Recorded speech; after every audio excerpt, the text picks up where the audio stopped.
ত্রুটি মার্জনীয়।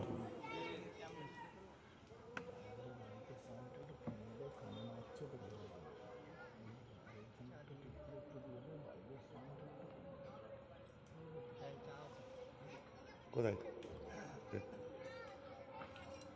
আমরা যে বিয়ের চিঠি ঠিক করি, আমাদের কাছে প্রত্যেকদিন আসে, তাতে কি লিখছে?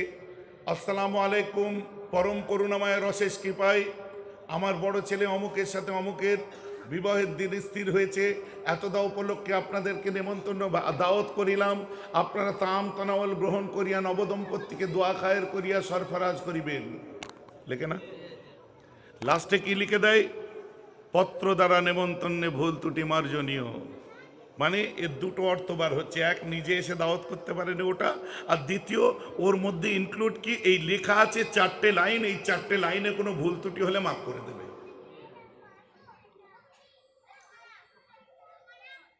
আমার প্রশ্ন ওই জায়গায় যে আপনার ছেলের বিয়ের চিঠি করেছেন 4টে লাইনের, ওই 4টে লাইনে ভুল হয়নি, এটা আপনার বিশ্বাস হচ্ছে না, ভুল হয়ে যেতে পারে, কিন্তু আবার আল্লাহর কোরআন কি আপনার ছেলের বিয়ের চিঠির মতো 4টে লাইনের 4টে পাতার সিনা টেনে বিচ্ছেদ মুসলমান কেবল নয়, সর্বজাতির মানুষ যারা আজকে নাসাও আপনার আমেরিকার ওয়াশিংটনের নাসাতে গবেষণা করছে, ভারতের বোম্বাইয়ের ভাবাতে গবেষণা করছে, প্রত্যেকে কোরআনের উপর অহংকার করছে। যারা ল্যান্ডার বিক্রম তৈরি করলো, যারা চন্দ্রযান 2 তৈরি করলো, আল্লাহর কোরআনের উপর তারা অহংকার করছে যে কি আমরা বিজ্ঞান যত আগিয়ে যাই, আমাদের কোনো সমস্যা তৈরি হলে অন্য কোথাও সমাধান পাই না, আল্লাহর কোরআন আমাদের সমাধান দিয়ে দেয়। জোরে বলেন সুবহান। সমাধান কে দেয়? আল্লাহর কোরআন দেয়।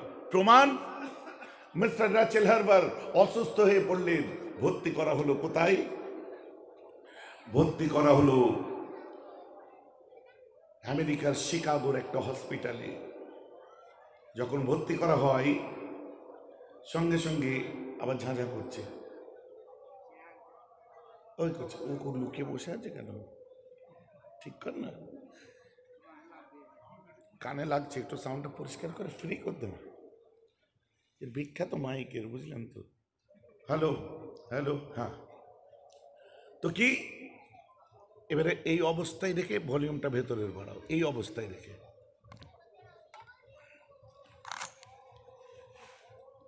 শিকাগোর হসপিটালে ভর্তি করলেন কে? মিস্টার ডেভেনপোর্ট, আপনার কি বলে র্যাচেল হার্বার। শিকাগোর হসপিটালে যখন ভর্তি হয়ে গেলেন, হার্ভার্ড ইউনিভার্সিটির রিসার্চ স্কলার, পরবর্তীতে নাসাতে তিনি গবেষণা করতেন, বিভিন্ন জ্যোতিষ বিজ্ঞান থেকে অ্যাস্ট্রোনমি থেকে সব কিছুতে তিনি পারদর্শী ছিলেন, মুসলমান ছিলেন না। তাকে ভর্তি করে সমস্ত শরীর তার চেক আপ করা হলো। চেক আপ করার পরে বলছে ইনি বুড়ো হয়ে গেছে, মাথা কমজোর হয়ে গেছে, কিডনি দুর্বল হয়ে গেছে, কলজে কাঁপছে, লাংসে গন্ডগোল। যখন মেশিনটা বুকে এসে ফিট করলো, সঙ্গে সঙ্গে অবাক হয়ে যাই, শক্ত মতো কিছু একটা লাগলো। বলছে হোয়াট ইজ দ্যাট? এটা কি? ওটা কি? কোটের ভিতরের পকেট থেকে বার করেছে, বলছে ইজ ইট নোটবুক? বলছে নো নো, ইটস হলি কোরআন। বলুন না সুবহানাল্লাহ। বলছে আপনার বুকে কি করছে? বলছে আমি কেন, যত গবেষণার সঙ্গে এবং জটিল গবেষণার সঙ্গে বিশ্বের যারাই আজকে নিয়োজিত আছে, প্রত্যেকের কাছে একটা করে ছোট্ট করে কোরআন তাকে ইংরেজিতে ট্রান্সলেট করা। কেননা আমাদের কোনো সমস্যা তৈরি হলে একমাত্র মুহাম্মাদের ওপর নাজেল হওয়া কোরআন তার সমাধান দেখিয়ে দেয়। জোরে বলেন সুবহানাল্লাহ। কোন ধর্মে জন্মেছে বুঝতে পারছেন? পৃথিবীর মধ্যে 98% মানুষ তারা হচ্ছে ধর্মে বিশ্বাস করে, আর 2% তাদেরকে ইংরেজিতে বলা হয় atheist. Atheist that means, atheist কাদেরকে বলে? অ্যাথিস্ট যাদেরকে নাস্তিক বলা হয় এক কথায়। 2%, 2 ভাগ মাত্র, বুঝতে পারছেন? 2 ভাগ অ্যাথিস্ট, আর 98% ধর্মে বিশ্বাস করে। আর ধর্মে যখন বিশ্বাস করে, যে কোনো একটা দিক নিয়ে চলে সে, হোয়াট এভার সে হিন্দু হতে পারে, হোয়াট এভার জুইস হতে পারে, হোয়াট এভার সে খ্রিস্টান হতে পারে, হোয়াট এভার সে যে কোনো দলের হতে পারে, যে কোনো ধর্মের হতে পারে। এক কথায় সে বিশ্বাস করে ধর্ম বলে কিছু আছে এবং ঈশ্বর বলে কিছু আছে। আমরা মানি আমার আল্লাহ আছে, ওয়াহদাহু লা শারীকা লাহু, দ্যাট ইজ ফাইনাল, এর থেকে বেশি বুঝতে চাই না। তো এক কথায় সর্বধর্মের মানুষ অদৃশ্যে কোনো জিনিসের উপর বিশ্বাস করে। আর মিস্টার স্মিথ আর বসওয়াক তাই লিখছে, এর উৎসটা আমরা কোরআন থেকে পেলাম। The Quran of the miracle of purity, the Quran of the miracle of partly, the Quran of the miracle of style, Quran of the miracle of truth. All miracles one man committed by one man Prophet Muhammad. কোরআনে আছে সত্যের অলৌকিকতা। অলৌকিক ইংরেজিতে বলা হয়, ইংরেজিতে বলে miracle, বাংলায় অলৌকিক। অলিদের ক্ষেত্রে কারামাত, নবীদের ক্ষেত্রে মুজিজা। বলছে অল মিরাকেল, সমস্ত মুজিজা, সমস্ত কারামাত, সমস্ত মিরাকেল, সমস্ত অলৌকিকতা যে পৃথিবীতে এসেছে, আমি খ্রিস্টান হলেও মানতে বাধ্য, ওটা একমাত্র ইসলামের নবী মুহাম্মাদের দ্বারা এসেছে। কোথায় আছেন? দাদা হুজুর পীর কেবলা রহমাতুল্লাহি আলাইহি আমাদের কাছে প্রজেক্ট করলেন, তুলে ধরলেন এত সুন্দর একটা ধর্ম। পূর্ব ভারতের মুসলমানদের মধ্যে যখন ইমানের অস্তিত্বের লড়াই দেখা দিয়েছিল, পূর্ব ভারতের মুসলমান কারা? আমি, আপনি, আমার, আপনার বাপ দাদু। যখন ইমানের অস্তিত্বের লড়াই দেখা দেয়, ইমান নিয়ে বেঁচে থাকবো না, বেঈমান হয়ে কবরে যাব, ওই সময় আপনি দেখাতে পারবেন না দিল্লি থেকে কেউ আমাদের ইমান বাঁচাতে এসেছিল। ওই সময় করে দেওবন্দি আসেনি, ওই সময় করে তাবলিগি আসেনি, ওই সময় করে আহলে হাদিস আসেনি। আমার আপনার ইমানকে বাঁচাবার জন্য যিনি এসেছিলেন তার নাম হলো বঙ্গপুত্র আবু বকর সিদ্দিক। জোরে বলুন সুবহানাল্লাহ। তুলে ধরলেন আমাদের কাছে ইসলামের মূলনীতিটা, আমাদের কাছে প্রজেক্ট করলেন, আমরা পেলাম সত্যিকারের what is the particular way of Islam. আমরা পেলাম, উপহার দিলেন আমাদের কাছে সুন্দর করে। কোরআন কি জিনিস আমাদেরকে চিনালেন, হাদিস কি জিনিস আমাদেরকে চিনালেন, ফিক কি জিনিস আমাদেরকে চিনালেন, ইসলামিক পন্থা কি জিনিস আমাদেরকে চিনালেন, সম্প্রীতি কি জিনিস আমাদেরকে চিনালেন, সৌহার্দ্যতা কি জিনিস আমাদেরকে চিনালেন, মূল্যবোধ কাকে বলে আমাদের জানালেন, নৈতিকতা কাকে বলে আমাদেরকে জানালেন। অল স্কোয়ার ছিলেন মুজাদ্দেদে জামান। তদানীন্তনকালে ভ্রান্ত সুফি, ভণ্ড পীর ও ফকির, খ্রিস্টান মিশনারি, বিভিন্ন দলমত এসে আমাদেরকে পথভ্রষ্ট করছিল। মুজাদ্দেদে জামান তখন একটা ইনকিলাব তৈরি করেছিলেন, একটা রেনেসাঁ এনেছিলেন, একটা বিপ্লব এনেছিলেন। মানুষকে নবজাগরণের ক্ষেত্রে তার অবদান সাউথ আফ্রিকার ডারবান থেকে দ্য মুসলিম ডাইজেস্টে জল করছে। হুগলি জেলার ইতিহাস সুধীর মিত্রর লেখা সেখানে জল করছে। ভারতের সুফি তত্ত্বের ক্রমবিকাশ পদ্মুত ভট্টাচার্যের লেখা গ্রন্থ আজও খুলুন, দেখতে পাবে মুজাদ্দেদে জামান শুধু কারামত শোনানো ওয়ালি ছিলেন না, মুজাদ্দেদে জামান অল স্কয়ার একজন সমাজ সংস্কারক ছিলেন। জোরে বলুন সুবহানাল্লাহ। আর আমরা দাদা হুজুরকে ব্যবহার করছি। বাবারা, আমার দাদা হুজুরকে দেখে জঙ্গলের বাঘ জঙ্গলে ঢুকে গেল, আমার দাদা হুজুরকে ডেকে ঢুকবে না তো আমাকে দেখে ঢুকবে? বাঘ তো দূরের কথা, রাত্রে একা হেঁটে গেলে শিয়াল দেখলে ভয় পালাই। কথাটা বুঝতে পারছেন তো নাকি? মুজাদ্দেদে জামানকে দেখে জঙ্গলের বাঘ পালিয়ে যাবে না, সে শতসিদ্ধ সত্য কথা। বাবারা, আমার দাদা হুজুর বোতলে ফুঁক দিয়ে বোতল পাঠিয়ে দিলেন, তো দাদা হুজুরের ফুঁকে ফাটবে না তো আমার ফুঁকে ফাটবে? তিনি যে ওলি, কারামাতুল আউলিয়া হাকুল, ওলি আউলিয়াদের কারামত হলো সত্য। সুবহানাল্লাহ বলো।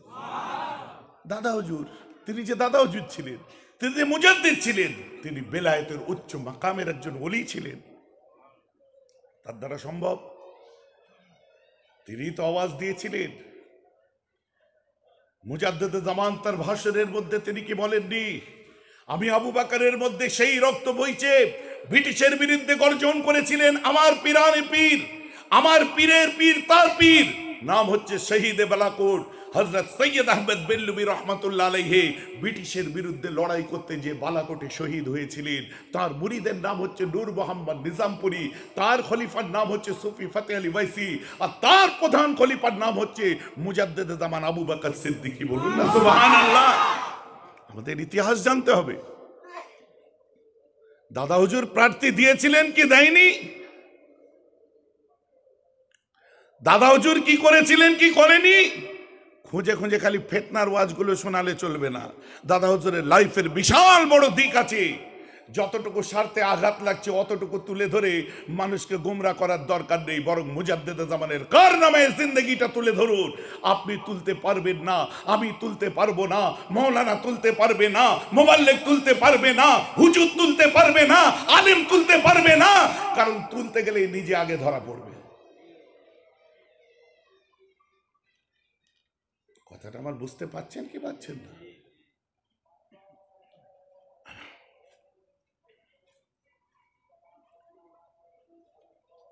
তবে তাকে চ্যালেঞ্জ করেছিলাম, মুজাদ্দেদে জামান আমাদের কাছে যে আল্লাহর কোরআনকে সুন্দর করে তুলে ধরেছিলেন, তো এখানে অনেক রকম প্রশ্ন এসেছিল। হুজুর আলিফ বা, এখন আসছি হুজুর আলিফ বা তাসা পড়বো না আলিফ বে তেসে পড়বো? কথা বুঝতে পারছেন? অনেক প্রশ্ন আসছে, হুজুর এটা করব না ওটা করব, ওটা করব না ওটা করব। শুনুন, ভারতবর্ষে 550 বছর রাজত্ব করেছিল ব্রিটিশরা, আপনার মোগলরা। আর মোগলের আগে আরো প্রায় 200 বছর রাজত্ব করেছিল হায়দার আলী টিপু সুলতানেরা। তারপরে কারা আসলো? মোগলরা আসলো কোথা থেকে? তুরস্কে থেকে। আর তুরস্কের ভাষা ছিল ফার্সি। ফর ইউর কাইন্ড ইনফরমেশন, আপনাকে জানাতে আমায় ভালো লাগবে যে আমাদের ভারতের রাষ্ট্রীয় ভাষা ছিল আগে ফার্সি। এবং যখন ব্রিটিশ আসলো মোগল চলে যাওয়ার পরে, ব্রিটিশ 200 বছর রাজত্ব করেছে। ব্রিটিশের রাজত্বকালে 200 বছরের মধ্যে 150 বছর আমাদের ন্যাশনাল ল্যাঙ্গুয়েজ কিন্তু ফার্সি ছিল। সুবহানাল্লাহ বলে। যখন আমাদের ন্যাশনাল ল্যাঙ্গুয়েজ 150 বছর ফার্সি ছিল, তখন আমাদের যত পড়তাম, যখন এখন মাদ্রাসাগুলোই যান, বুখারী শরীফ বাংলায় পড়ানো হচ্ছে, মুসলিম শরীফ বাংলায় পড়ানো হচ্ছে, ফিকহ বাংলায় পড়ানো হচ্ছে, তাফসীর বাংলায় পড়ানো হচ্ছে। তখন এগুলো কি ফার্সিতে পড়ানো হতো। তখন শিক্ষা ব্যবস্থার মধ্যে ফার্সির একটা প্রভাব ছিল। তো আলিফ বে তেসে কেউ পড়লে ওটা ভুল পড়ছে না, ওটা ফার্সি লেহজার উপরে পড়ছে, ওখানে ভুল হচ্ছে না, মাখরাজের ক্ষেত্রে ভুল হচ্ছে না। আরবি লেহজার উপরে যারা পড়ছে, ফার্সি লেহজার উপরে যখন পড়ছে, তখন তার পড়াটা কিন্তু ভুল হচ্ছে না। মুজাদ্দেদে জামান তুলে ধরলেন আমাদের কাছে দোয়া দরুদের সংস্কারের ক্ষেত্রে, সর্বক্ষেত্রে আল্লাহ রসুল যে আমাদের কাছে যেমন ভাবে দিয়েছিলেন, পরস্পর সেই পরম্পরা আমাদের কাছে সেইভাবেই তুলে ধরলেন। আমরা সাদের সিলসিলা আমাদের কাছে তাই পেলাম। মুজাদ্দেদে জামানের এটা সিলসিলা, কিন্তু এটা আমাদেরও সিলসিলা, আপনারও সিলসিলা। আজকে অনেক সূক্ষ্ম কথার মার প্যাচে এসে মৌলানাদের মুখে শুনতে পাচ্ছি, মৌলভী সাহেবদের মুখে শুনতে পাচ্ছি যে বাবা সিলসিলা শেষ হয়ে গেল। কথা বুঝতে পারছেন না? সিলসিলা শেষ হয়ে যাচ্ছে, সিলসিলা শেষ হয়ে গেল। বাবা শুনুন, কান খুলে শুনে রেখে দিন, আপনি শেষ হয়ে যাচ্ছেন বলুন, সিলসিলা কখনো শেষ হয়নি। কারণ এই সিলসিলা কেবলমাত্র আপনার নাম ভাঙিয়ে চলার জন্য সিলসিলা নয়, দাদা হুজুর করার জন্য সিলসিলা নয়। এই সিলসিলা যতটা মুজাদ্দেদে জামান তার আওলাদদেরকে আপনার তোহফা দিয়ে গেছেন, ততটাই তার আওলাদের দিয়ে গেছে, ততটা বাংলার আলেম ওলামাদের দিয়ে গেছে, ততটা সুফি সমাজকে দিয়ে গেছে, ততটা মুবাল্লিগদের দিয়ে গেছে, ততটাই আমাকে দিয়ে গেছে, ততটাই আপনাদেরকে দিয়ে গেছে। এই সিলসিলা কোন পীরজাদার নামে দাদা হুজুর রেজিস্ট্রি করে দিয়ে যায়নি। এই সিলসিলা আমাদের সবাই সিলসিলা। জোরে বলুন সুবহানাল্লাহ। কথা ঠিক বলছে না ভুল বলছে? এই সিলসিলা মুজাদ্দেদে জামান আমাদের কাছে এনে দিলেন, কিন্তু সিলসিলা শাহ সফি ফতেহ আলী ওয়াইসিরও এই সিলসিলা, নূর মোহাম্মদ চাঁদ গাবির এই সিলসিলা, সৈয়দ আহমদ বেল্লুবির এই সিলসিলা হচ্ছে হযরতে মাসুম রব্বানির এই সিলসিলা, মুজাদ্দিদ আল ফিসানির এই সিলসিলা, কুতুবউদ্দিন কাকির এই সিলসিলা, নিজামউদ্দিন আউলিয়ার এই সিলসিলা, হযরতে বাহাউদ্দিন নকশবন্দির এই সিলসিলা, হযরতে কুতুবউদ্দিন কাকির এই সিলসিলা, হযরতে আদম বেন্নুরির এই সিলসিলা, হযরতে খাজা বাকি বিল্লাহর এই সিলসিলা, হযরতে আব্দুর রাজ্জাকের সিলসিলা, তার আব্বা হযরত বড় পীর গৌসুল আজমের সিলসিলা। সুবহানাল্লাহ বলেন, গৌসুল আজমের সিলসিলা। এই সিলসিলা গৌসুল আজমের আব্বা আবু মুসা জঙ্গি সিলসিলা। এই সিলসিলা তার अब्बा इमाम राजी सिलसिला, तार अब्बा इमाम जुनैद सिलसिला, तार अब्बा इमाम मूसा काज़िम सिलसिला, इस सिलसिले इमाम जाफर सादिक सिलसिला, इस सिलसिले इमाम बाकर सिलसिला, इस सिलसिले इमाम ज़ैनुल आबिदीन सिलसिला, इस सिलसिला तार अब्बा इमाम हुसैन सिलसिला, इस सिलसिला हुसैन रब्बा अली सिलसिला, इस सिलसिला उस्मान गनी सिलसिला, उमर फारूक सिलसिला, अबू बकर सिलसिला, इस सिलसिला হলো আমার রাসূলের সিলসিলা। অস্বীকার করতে পারেন কেউ? এই সিলসিলা শেষ হয়ে যাচ্ছে। What is this?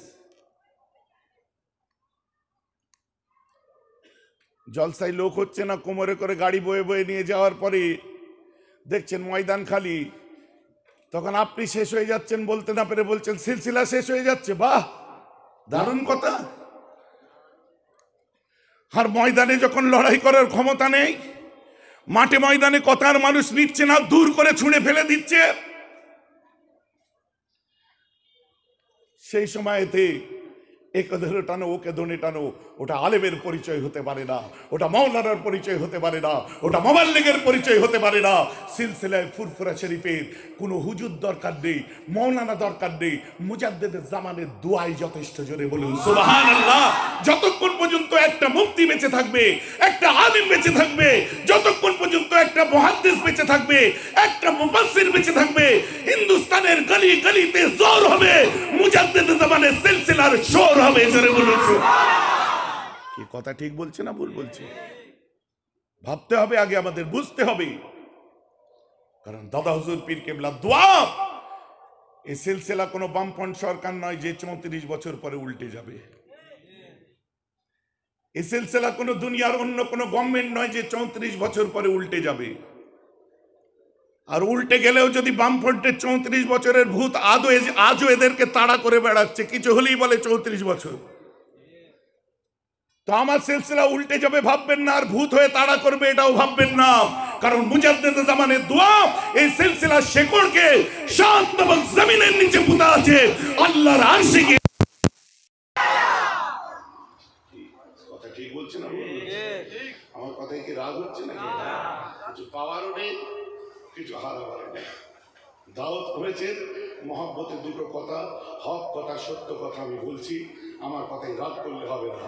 আমি কারো পক্ষেও নয়, কারো বিরুদ্ধে নয়, আর আমার কথা কারো গায়ে লাগানোর দরকার নেই। কথাটা বুঝতে পারছি কি হচ্ছে? আজকে কোরআনের উপর আঘাত।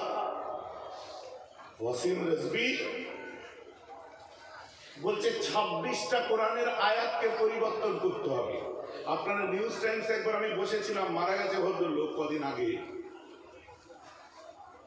কি তপন ঘোষ না কি নাম ছিল, দেখি এরকম একটা বাংলা কোরআন বার করেছে। কোরআন বার করে বলছে এই কোরআনের মধ্যে লেখা আছে, এই কোরআনের মধ্যে লেখা আছে যারা কাফের তাদেরকে হত্যা করে দেয়। তাহলে কোরআন কি সন্ত্রাসের শিক্ষা দিচ্ছে না? ওয়াসিম রিজভী বলছে এই জিনিসটা পাল্টাতে হবে। এখন আবার প্রশ্ন, আমি সঙ্গে সঙ্গে বললাম তাহলে যারা কাফের তাদেরকে কোরআন হত্যা করে দিতে বললো। আল্লাহর কোরআন বলছে লা তাকরাবুস সালাতা, তোমরা নামাজের ধারে কাছে ঘেসো না। তাহলে আমরা নামাজের ধারে কাছে ঘেসবো না তো? ওর আগে কি বলুন, ওর পরে কি বলুন? না কাফেরদের হত্যা করতে বলেছে, মানে বাস হয়ে গেল। কাফেরদের হত্যা করতে বলেছে, শেষ। এই যে কোরআনে বলছে, আমি শুনুন তাহলে কাফের কে? যে অমুসলিমরা। আমি যে আপনি কি কথাটা আমার বুঝতে পারছেন? ওই যে কোরআন অনুযায়ী তো আমাকেও কাফের বুঝাচ্ছে। আমি না, কাফের সংজ্ঞা আগে বুঝুন। কাফের কাদেরকে বলা হয়? যারা কাফ করে, সত্যকে ঢাকা দেয়। কাফুন মানে হাতের তালুতে কিছু চাপা দেওয়া।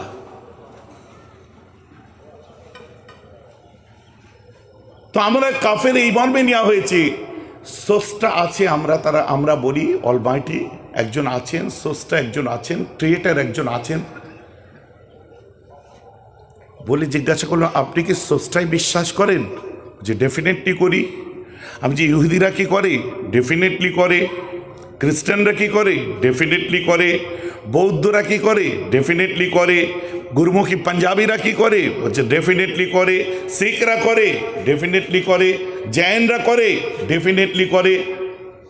আবার এবারে আপনি আপনার স্রষ্টায় বিশ্বাস করছেন, মানে স্রষ্টা একজন আছে, ওটা আপনিও মানছেন, আমিও মানছি। আপনি কি নামে ডাকছেন জানার আমার দরকার নেই, তবে আমি জানি সেটা আমার আল্লাহ।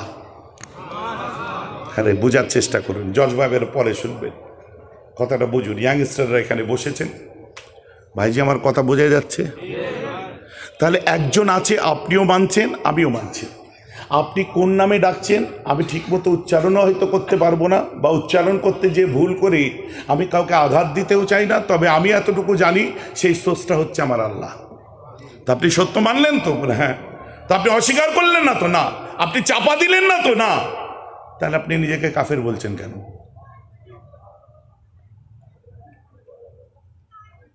তাহলে আমরা কারা? আমি সেটা নিয়ে তো আজকে এখানে ডিবেট হচ্ছে না। আপনারা কারা সেটা নিয়ে তো আজ এখানে ডিবেট হচ্ছে না।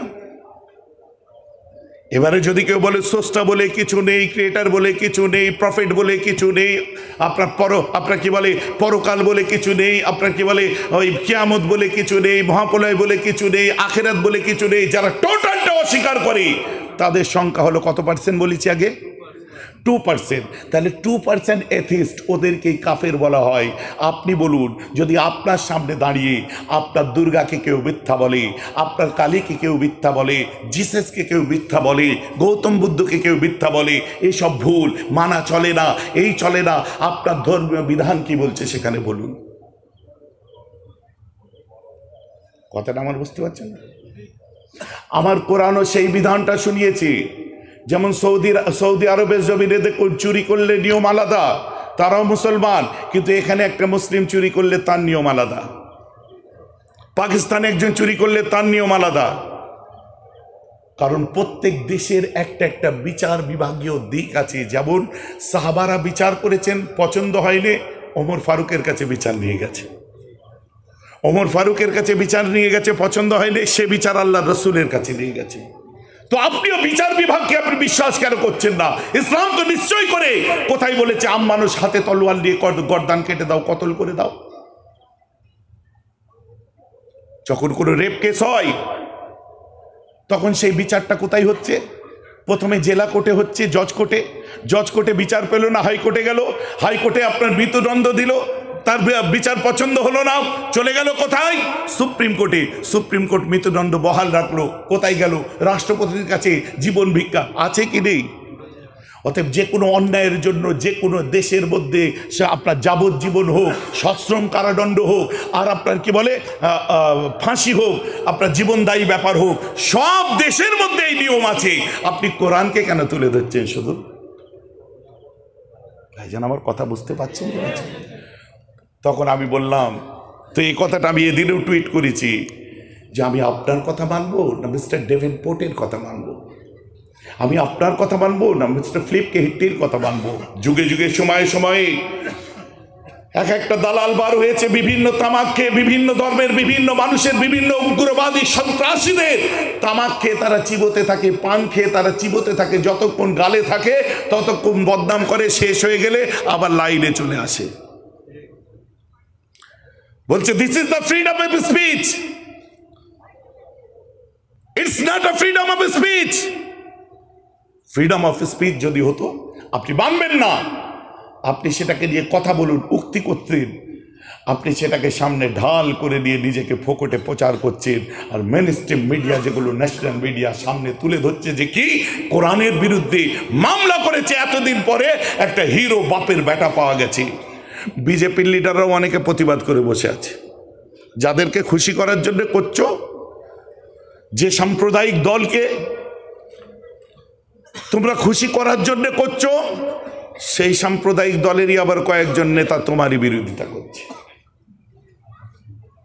কি করছে? তো আমরা পড়ছি তো, হিন্দুরা বিরোধিতা করছে, খ্রিস্টানরা বিরোধিতা করছে, বৌদ্ধরা বিরোধিতা করছে, পাঞ্জাবিরা তো একদম র্যালি বার করে দিয়েছে। তো আমি তাতে বলেছিলাম যে আপনি বলছেন কোরআন থেকে সন্ত্রাসী শিক্ষা পাওয়া যায়, লাইফ অফ প্রফেট মোহাম্মদ থেকে সন্ত্রাসী শিক্ষা পাওয়া যায়, আল্লাহ রাসূল যে কোরআনের শিক্ষা দিয়েছে তা থেকে সন্ত্রাসী শিক্ষা পাওয়া যায়, এটা আপনি বলছেন। আপনাকে 2% মানুষও চিনত না, এমনকি আপনার বউ পর্যন্ত আপনার ছেড়ে চলে গেছে। আপনি